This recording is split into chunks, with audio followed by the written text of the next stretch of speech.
কি ব্যাপার, 1 ঘন্টা তো হলো, এবার ওঠো, ঠান্ডা লেগে যাবে তো।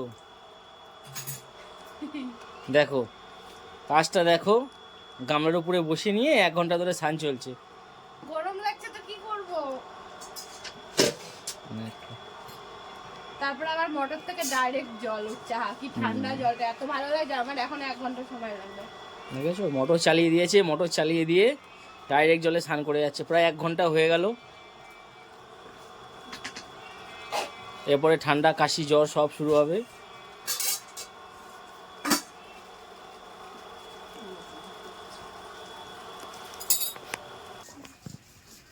তো বন্ধুরা এই দেখো, আমি এখন 1 ঘন্টা ধরে স্নান করেছি। স্নান করে নিয়ে কিন্তু আমি রেডি হয়ে গেছি। ইন্ট্রোটা তো আমাদের দাদা ভাই দিচ্ছিল, কিন্তু আমাদের আশেপাশে এত মিউজিক হচ্ছিল যে আমি ভিডিওটাকে মিউট করে দিয়েছি, আর তারপরে কিন্তু ভয়েসটা আমি দিচ্ছিলাম। তার কারণ তোমরা তো জানোই, যে কোনো মিউজিক কিন্তু স্ট্রাইক খাওয়ার ভয় থাকে, আর এটা আমাদের প্রত্যেকটা কন্টেন্টারদের খুব ভালো করে মেনে চলতে হয়। তো যার কারণে কিন্তু ভয়েসটা আমিই দিচ্ছি। তো এই দেখো আমরা এখন কোথায় যাচ্ছি বলো তো। এটা কিন্তু এই ভ্লগে দেখাবো না, এটা নেক্সট ভ্লগে দেখাবো, হ্যাঁ। আর মিউট করে অবশ্য ভালোই হয়েছে, কারণ এখানে তোমার দাদা প্রচুর পরিমাণে অপমান করছিল আমাকে। তো ওকে আমি বলেছিলাম রেডি হতে 5:30টার সময়, আর যেহেতু এখন 7:30 বেজে গেছে, আমি এখনো রেডি হতে পারিনি। তো সেই নিয়েই আর কি বলছিল। তো ভালোই হয়েছে ওর মুখে আমার গুণকীর্তন গুলো শোনোনি, কারণ ওর কাছে শুনলে পারে শুধুমাত্র অপমানই শুনতে পারতে।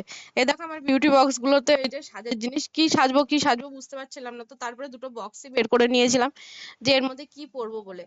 তো দেখো আজকে হোয়াইট কালার এই কুর্তিটা আমি পরেছি, এটা নতুন, কেমন লাগছে এটা পরে অবশ্যই কিন্তু তোমরা কমেন্ট করে জানাবে। আর হ্যাঁ, আবারও বলছি, তোমরা কিন্তু আমাদের চ্যানেলটাকে সাবস্ক্রাইবও করছো না, কমেন্টও করছো না, কেন গো? তোমাদের কি ভালো লাগছে না?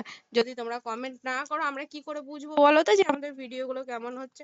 আর তোমরা তো জানো যে আমি ডিওডোরেন্ট কতটা পছন্দ করি। তো আমার ঘরে বিভিন্ন রকমের স্প্রে রয়েছে, কিন্তু এটা আমি বেশি পছন্দ করি, যেটা আমি এখনই দিলাম। তো সেটাই আমি দিলাম, আর দিয়ে আমরা এখন বেরোবো। হ্যাঁ, আবারও বললাম, কোথায় বেরোবো সেটা জানতে গেলে কিন্তু নেক্সট ব্লগ দেখতে হবে। দেখবে কিন্তু তোমরা, কিন্তু একদম ভুলবে না।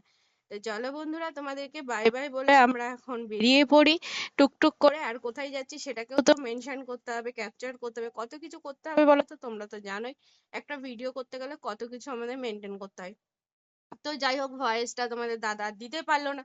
এই দেখো আমি বারোদল থেকে এই আংটি দুটো নিয়েছিলাম, তোমাদের দেখাচ্ছি যে এই আংটিগুলো পরে আমাকে কেমন লাগছে। আমার হাতটা দেখো কত কিউট লাগছে না? আংটিগুলো যেমন কিউট, আমার হাতটাও কিন্তু ঠিক ততটাই কিউট। আরে তোমরা তো আর বলবে না, তো তাই আমিই বলে দিলাম। তো যাই হোক না কেন, তোমাদের কত কিছু বললাম, তোমরা কিছু